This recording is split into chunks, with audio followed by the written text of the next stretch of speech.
पिछले video lecture में हमने एवलांच किस तरीके से क्रिएट होता है और इस एवलांच के कारण जेएम ट्यूब की आउटपुट पल्स किस तरीके से क्रिएट होती है ये चीज सीखी। स्टूडेंट्स, आज इस वीडियो लेक्चर में हम सीखेंगे कि जब जेएम ट्यूब में कंटिन्यूअस डिस्चार्ज शुरू हो जाता है, राइट, और जब एवलांच लगातार शुरू हो जाते हैं तो उन एवलांचों को किस तरीके से रोका जाता है और इन सबको रोकने में जो हमारी क्विंचिंग गैस है, जो हमारा एथेनॉल है या फिर जो एथाइल अल्कोहल है, उसका क्या योगदान रहता है। स्टूडेंट्स, आज के वीडियो लेक्चर में हम सीखेंगे। तो स्टूडेंट्स, शुरू करते हैं हम अपना आज का वीडियो लेक्चर। तो स्टूडेंट्स, मैंने आपको पिछले वीडियो लेक्चर में बताया कि ये स्टूडेंट्स हमारी आज हम स्टूडेंट्स पढ़ रहे हैं क्विंचिंग के बारे में।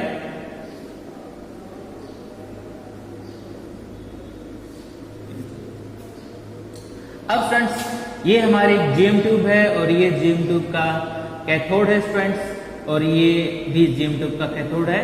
जो आपको पता है स्टूडेंट, जो सिलेंड्रिकल जो हिस्सा है जेएम ट्यूब का, उसको मैं इन दो पैरेलल लाइन से शो कर रहा हूं। और स्टूडेंट्स, ये हमारी सेंट्रल वायर है और सेंट्रल वायर स्टूडेंट्स हमारी एनोड होती है। अब स्टूडेंट्स, मैंने आपको कल बताया कि जब भी कोई पार्टिकल इस जेएम ट्यूब के अंदर एंटर होता है तो इलेक्ट्रॉन और पॉजिटिव आयंस मिलते हैं, राइट। इलेक्ट्रॉन जो है एनोड की तरफ मूव करता है और जो पॉजिटिव आयन होता है वो कैथोड की ओर मूव करता है। ये स्टूडेंट्स हमारा कैथोड है और ये हमारा एनोड है। अब स्टूडेंट्स, जैसे जैसे इलेक्ट्रॉन एनोड की तरफ जाता है ये एवलांच क्रिएट करता जाता है, राइट। और जो एवलांच होगा वो किसी एक पॉइंट तक सीमित नहीं होगा, बल्कि जगह जगह पर एवलांच शुरू हो जाएगा। और इस कारण से स्टूडेंट्स एनोड के आसपास इलेक्ट्रॉन और इसके साथ ही साथ जो पॉजिटिव आयंस है स्टूडेंट्स, उनकी संख्या काफी ज्यादा बढ़ जाएगी। जो इलेक्ट्रॉन्स होंगे स्टूडेंट्स वो कुछ माइक्रोसेकंड में ही एनोड तक पहुंच जाएंगे, लेकिन जो पॉजिटिव आयंस होंगे उनको कैथोड तक पहुंचने में कुछ समय लगेगा। अब स्टूडेंट्स, जब ये कैथोड तक पहुंच जाएंगे तब क्या घटना घटित होगी वो आज के वीडियो लेक्चर में हम डिस्कस करेंगे।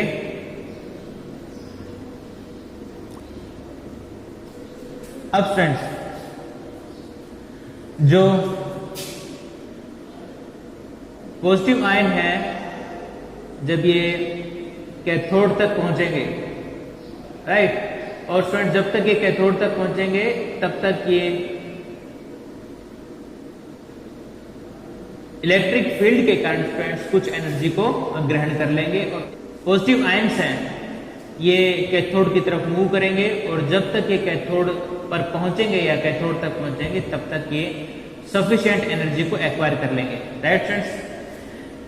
क्योंकि स्टूडेंट्स मैंने आपको बताया था कि इलेक्ट्रिक फील्ड के कारण इन पॉजिटिव आयंस पर एक फोर्स लगेगा F=QE, और इस फोर्स के कारण स्टूडेंट्स एक्सेलरेशन मिलेगा और इस एक्सेलरेशन के कारण स्टूडेंट्स वेलोसिटी v में इंक्रीमेंट होगा और v में इंक्रीमेंट होने से इन पार्टिकल्स की, इन पॉजिटिव आयंस की एनर्जी लगातार बढ़ती जाएगी।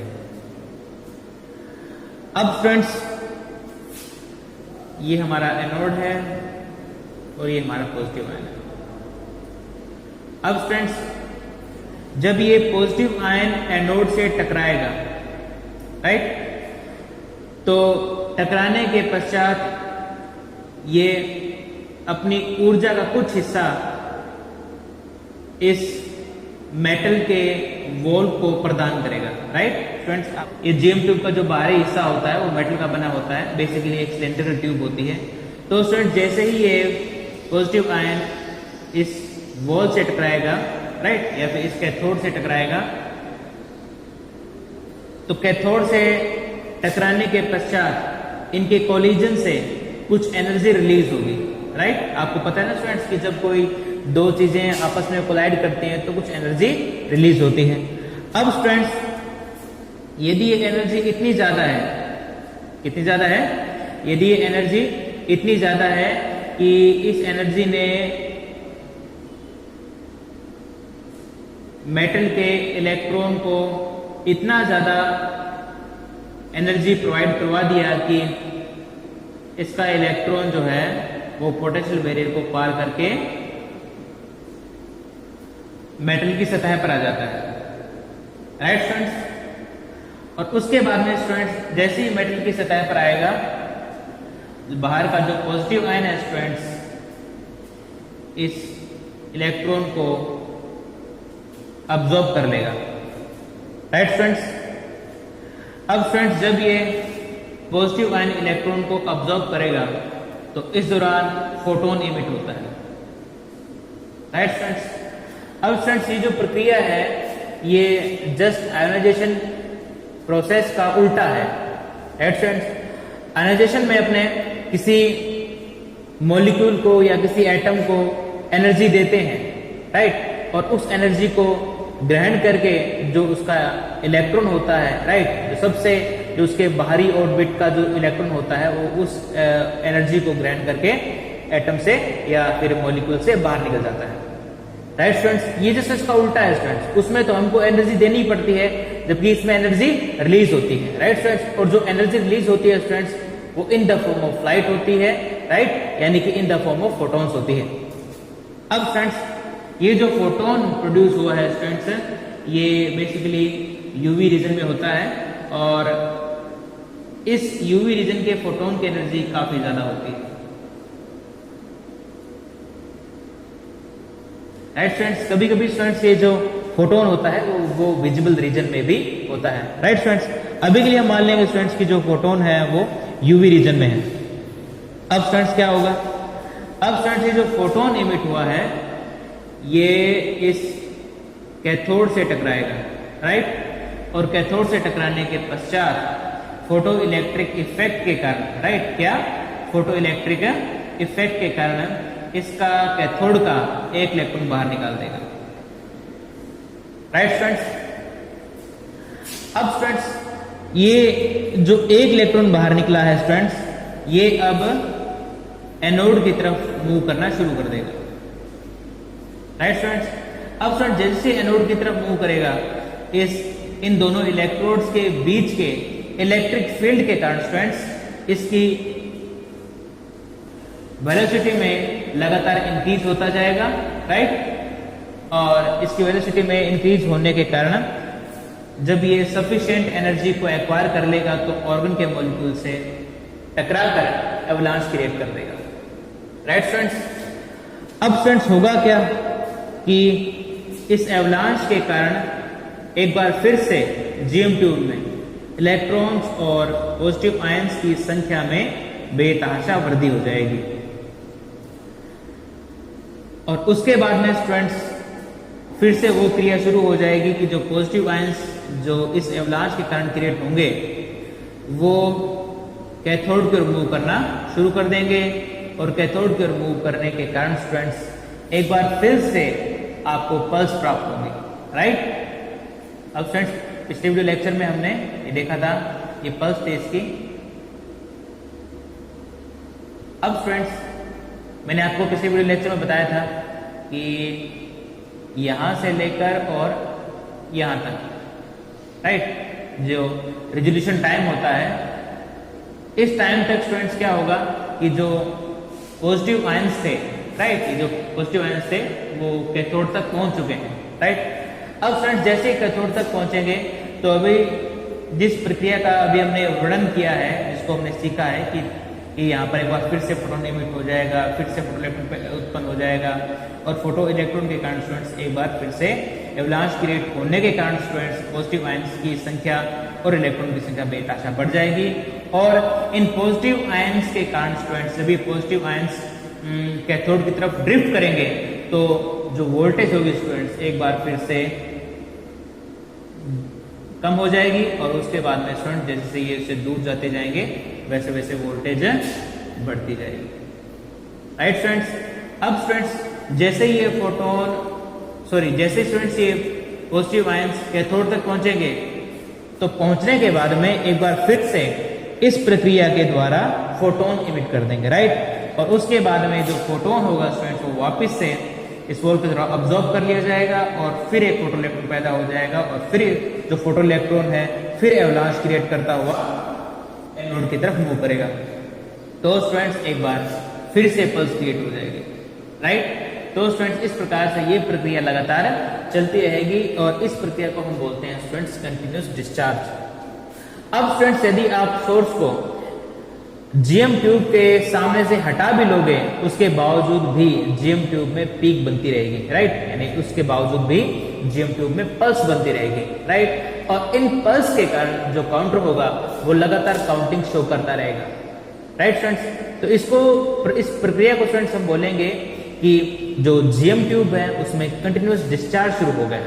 अब स्टूडेंट्स इस जीएम ट्यूब को वापस से काम करवाने के लिए यानी इसको अपनी पहले वाली स्थिति में लाने के लिए आवश्यक है कि जो अनवांटेड पल्सेस क्रिएट हो रही है स्टूडेंट्स इनको रोका जाए, राइट। और जैसे ही ये अनवांटेड पल्सेस रुक जाएंगी तो हमारा जो जीएम ट्यूब है वो फिर से उसी तरीके से काम करना शुरू कर देगी, एकदम अच्छी तरीके से काम करना शुरू कर देगी स्टूडेंट्स। तो इन पल्सेस को या इन अनवांटेड पल्सेस को आप ये कह सकते हो, इन अनवांटेड पल्सेस को रोकने के लिए हम क्विंचिंग प्रोसेस का सहारा लेते हैं, राइट स्टूडेंट्स। क्विंचिंग प्रोसेस क्या होती है कि जो हमारी ऑर्गन गैस है उसके साथ हम एक क्विंचिंग गैस को डाल देते हैं, राइट। कुछ थोड़ी मात्रा में 10 या 15% के बीच में, राइट।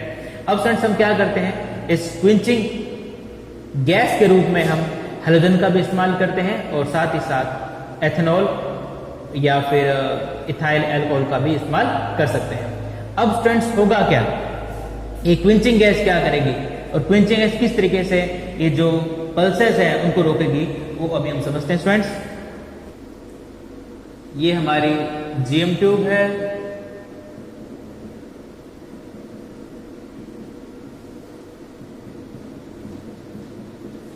अब स्टूडेंट्स ये हमारा कैथोड और ये हमारा एनोड,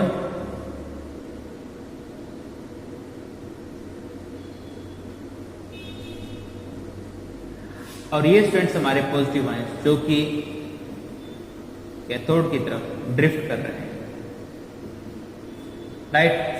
अब स्टूडेंट्स हमने क्या किया कि ये जो ऑर्गन की जो गैस थी स्टूडेंट्स इसके अंदर हमने 10 to 15% इथाइल अल्कोहल या एथेनॉल मिला दिया,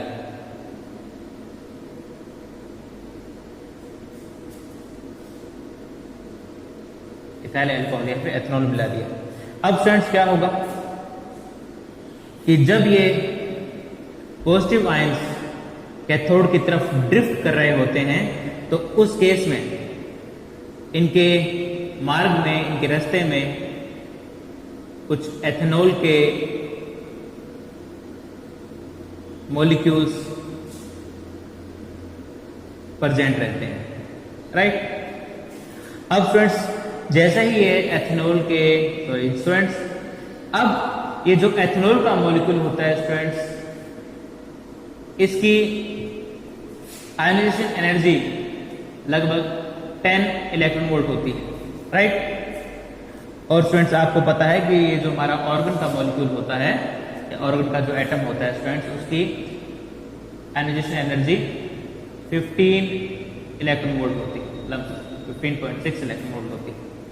तो स्टूडेंट्स ये जो इथाइल अल्कोहल है उसके मॉलिक्यूल की जो आयनाइजेशन एनर्जी है स्टूडेंट्स वो काफी कम है, राइट स्टूडेंट्स।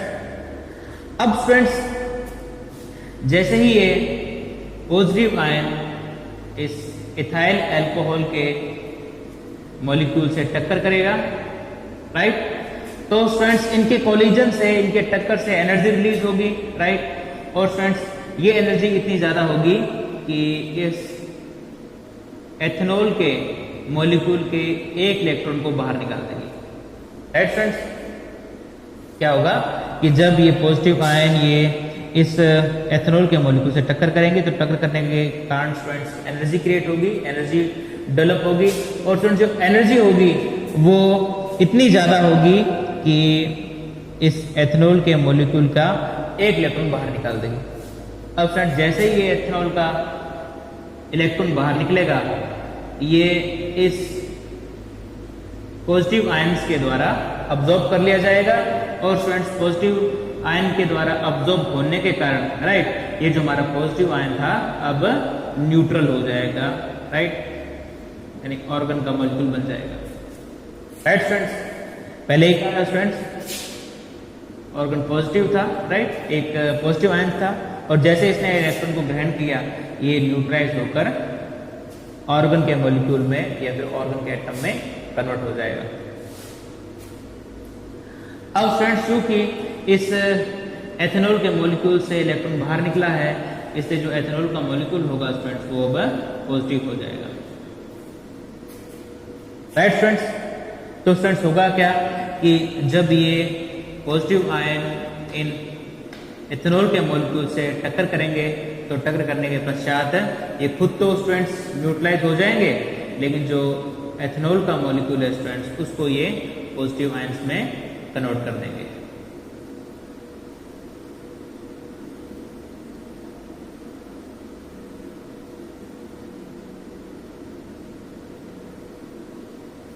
Right students. अब स्टूडेंट्स क्या होगा उसके बाद में स्टूडेंट्स, ये जो हमारे एथेनॉल के मॉलिक्यूल्स है जो पॉजिटिव हैं ये अब कैथोड की तरफ मूव करेंगे, ड्रिफ्ट करेंगे, राइट स्टूडेंट्स। अब स्टूडेंट्स जैसे ही ये कैथोड के मॉलिक्यूल्स स्टूडेंट्स जैसे ही ये एथेनॉल के मॉलिक्यूल्स कैथोड्स के साथ टक्कर करेंगे, राइट, और टक्कर करने के पश्चात स्टूडेंट्स क्या होगा कि इस कैथोड के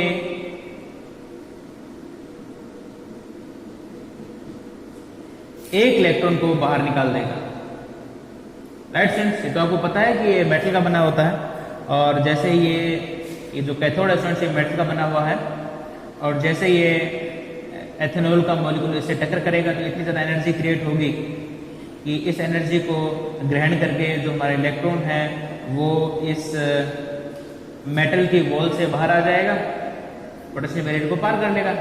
अब स्टूडेंट जैसे ही ये इलेक्ट्रॉन इस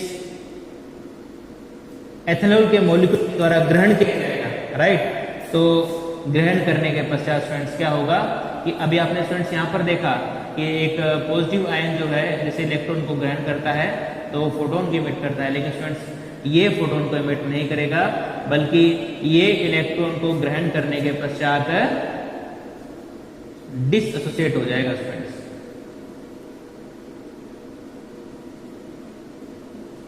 डिसोसिएट हो जाएगा स्टूडेंट्स, राइट, यानी कि ये जो एथेनॉल का मॉलिक्यूल है ये अपने एटम्स में टूट जाएगा, राइट स्टूडेंट्स। अब स्टूडेंट्स हुआ क्या कि देखो क्या हुआ, यहाँ पर तो फोटोन इमिट हो रहा था इस केस में, लेकिन स्टूडेंट्स अब जो एथेनॉल का मॉलिक्यूल है इसने फोटोन को इमिट होने से रोक लिया, क्योंकि स्टूडेंट्स जब ये इलेक्ट्रॉन इस एथेनॉल के मॉलिक्यूल से जुड़ेगा, जुड़ने के साथ ही एथेनॉल का मॉलिक्यूल होगा स्टूडेंट्स वो डिसोसिएट हो जाएगा और अपने जो एटम्स हैं, राइट, अपने जो कंस्टिट्यूएंट एटम्स हैं उसमें टूट जाएगा, राइट स्टूडेंट्स। और इसके कारण स्टूडेंट्स फोटोन क्रिएटर नहीं होगा, क्योंकि इस प्रोसेस में फोटोन क्रिएटर नहीं होता। अब स्टूडेंट्स फोटोन क्रिएट नहीं होगा तो जो दूसरा एवलांच, जैसे हमने ये इस तरीके से देखा था कि दूसरा एवलांच जो है इस मेटल की इस कैथोड से शुरू हुआ था या फिर इस मेटल के वॉल से शुरू हो रहा था, वो अब नहीं हो पाएगा, राइट स्टूडेंट्स। तो इसके कारण स्टूडेंट्स जो हमको लगातार पल्सेस मिल रही थी, किसके कारण, जो यहाँ से स्टूडेंट जो फोटोन रिलीज हो रहा था और इसके कारण जो फोटो इलेक्ट्रॉन्स निकल रहे थे और उसके कारण स्टूडेंट्स एवलांच क्रिएट हो रहा था, उसके कारण स्टूडेंट्स हमको जो कंटिन्यूअस पल्सेस मिल रही थी स्टूडेंट्स वो क्या हो जाएंगी, रुक जाएंगी, राइट स्टूडेंट्स। तो इस प्रकार से जो हमारा एथेनॉल का मॉलिक्यूल है इसने कंटिन्यूअस डिस्चार्ज को रोक लिया, राइट स्टूडेंट्स।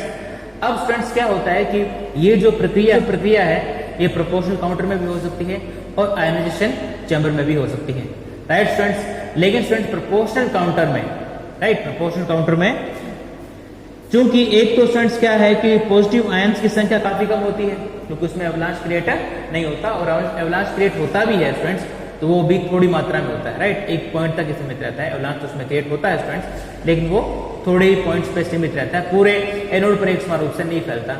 तो इसी कारण स्टूडेंट्स क्या होता है कि जो पॉजिटिव आयंस मिलते हैं उनकी संख्या काफी कम होती है, राइट स्टूडेंट्स। तो इसके कारण स्टूडेंट्स ये होता है कि पॉजिटिव आयन की संख्या कम है, इसलिए उनके फोटो इलेक्ट्रॉन पैदा करने की जो प्रायिकता है, जो प्रोबेबिलिटी है स्टूडेंट्स, वो भी काफी कम हो जाती है, राइट स्टूडेंट्स। तो ये होता है स्टूडेंट्स, ये है कि यदि ये माने कि ये फोटो इलेक्ट्रॉन एमिशन की प्रोबेबिलिटी है, राइट, और ये हमारे नंबर ऑफ पॉजिटिव आयंस हैं, राइट स्टूडेंट्स। तो चूंकि नंबर ऑफ पॉजिटिव आयंस कम है इसलिए ये जो प्रोबेबिलिटी होगी स्टूडेंट्स ये भी काफी कम होगी, या फिर आप ये कह सकते हो स्टूडेंट्स कि जो फोटोन इमिट हो रहे हैं, राइट, जब ये पॉजिटिव आयंस जो है, जब ये पॉजिटिव आयंस जब ये वॉल से टकराएंगे तो जो फोटोन्स इमिट हो रहे थे उनकी संख्या भी काफी कम होगी, राइट। जीएम ट्यूब में चूंकि एवलांच क्रिएट होता है इसलिए नंबर ऑफ इलेक्ट्रॉन्स और नंबर ऑफ पॉजिटिव आयंस काफी ज्यादा होते हैं, इसलिए स्टूडेंट्स जो प्रोबेबिलिटी है फोटो इलेक्ट्रिक, तो स्टूडेंट्स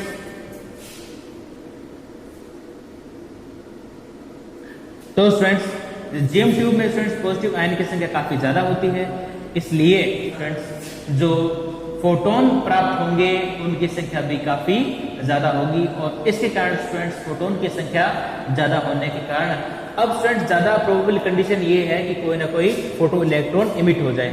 अब स्टूडेंट्स यदि फोटो इलेक्ट्रॉन इमिट हो गया तो वो वापस से एवलांच क्रिएट करेगा। तो स्टूडेंट्स इस प्रकार से हमने आज के शुरू लेक्चर में क्विंचिंग इफेक्ट क्या होता है और क्विंचिंग इफेक्ट का इस्तेमाल जीएम ट्यूब में किस तरीके से किया जाता है ये चीज सीखिए स्टूडेंट्स। इसमें एक समस्या है, समस्या क्या है स्टूडेंट्स कि जब हम क्विंचिंग गैस के रूप में एथेनॉल का इस्तेमाल करते हैं तो जो एथेनॉल होता है स्टूडेंट्स वो अपने एटम्स में टूट जाता है, राइट स्टूडेंट्स। इसके कारण स्टूडेंट्स जीएम ट्यूब की जो उम्र होती है, जो एज होती है वो काफी कम होती है स्टूडेंट्स। एक टाइम ऐसा भी आता है जब आपको इस जीएम ट्यूब को रिफिल करना पड़ता है, राइट स्टूडेंट्स। अब स्टूडेंट्स इस इथाइल अल्कोहल की जगह स्टूडेंट्स हम हेलोजन्स का भी इस्तेमाल करते हैं, राइट, और हेलोजन्स के रूप में स्टूडेंट्स क्लोरीन या फिर ब्रोमीन का भी इस्तेमाल किया जाता है। अब स्टूडेंट्स हेलोजन का इस्तेमाल करने की सबसे अच्छी बात यह है कि इसमें जो मॉलिक्यूल डिसोसिएट होते हैं, राइट, वो वापस से जुड़कर उसी प्रोडक्ट को बना लेते हैं, राइट। तो कहने का मतलब ये है स्टूडेंट्स कि जब ब्रोमीन डिसोसिएट होगा, राइट, तो ये जो दो ब्रोमीन के स्टूडेंट्स डिसोसिएशन होने के कारण जो आपको रेडिकल्स मिलेंगे, ये जो रेडिकल स्टूडेंट्स आपस में रिएक्ट करके वापस से ब्रोमीन का ही निर्माण कर लेंगे, राइट स्टूडेंट्स। तो इसमें खास बात होती है स्टूडेंट्स की क्योंकि इसमें जो ब्रोमीन है उसका लॉस नहीं होता, या फिर जो हेलोजन्स मटेरियल जो हमने इस्तेमाल किया है, जो क्विंचर गैस का स्टूडेंट्स जो हमने इस्तेमाल किया है उसका लॉस नहीं होता, इसलिए हेलोजन युक्त जो जीएम ट्यूब्स होती हैं स्टूडेंट्स उनकी लाइफ टाइम काफी ज्यादा होती है। तो स्टूडेंट्स इस प्रकार से आज इस लेक्चर में हमने क्विंचिंग इफेक्ट को समझा।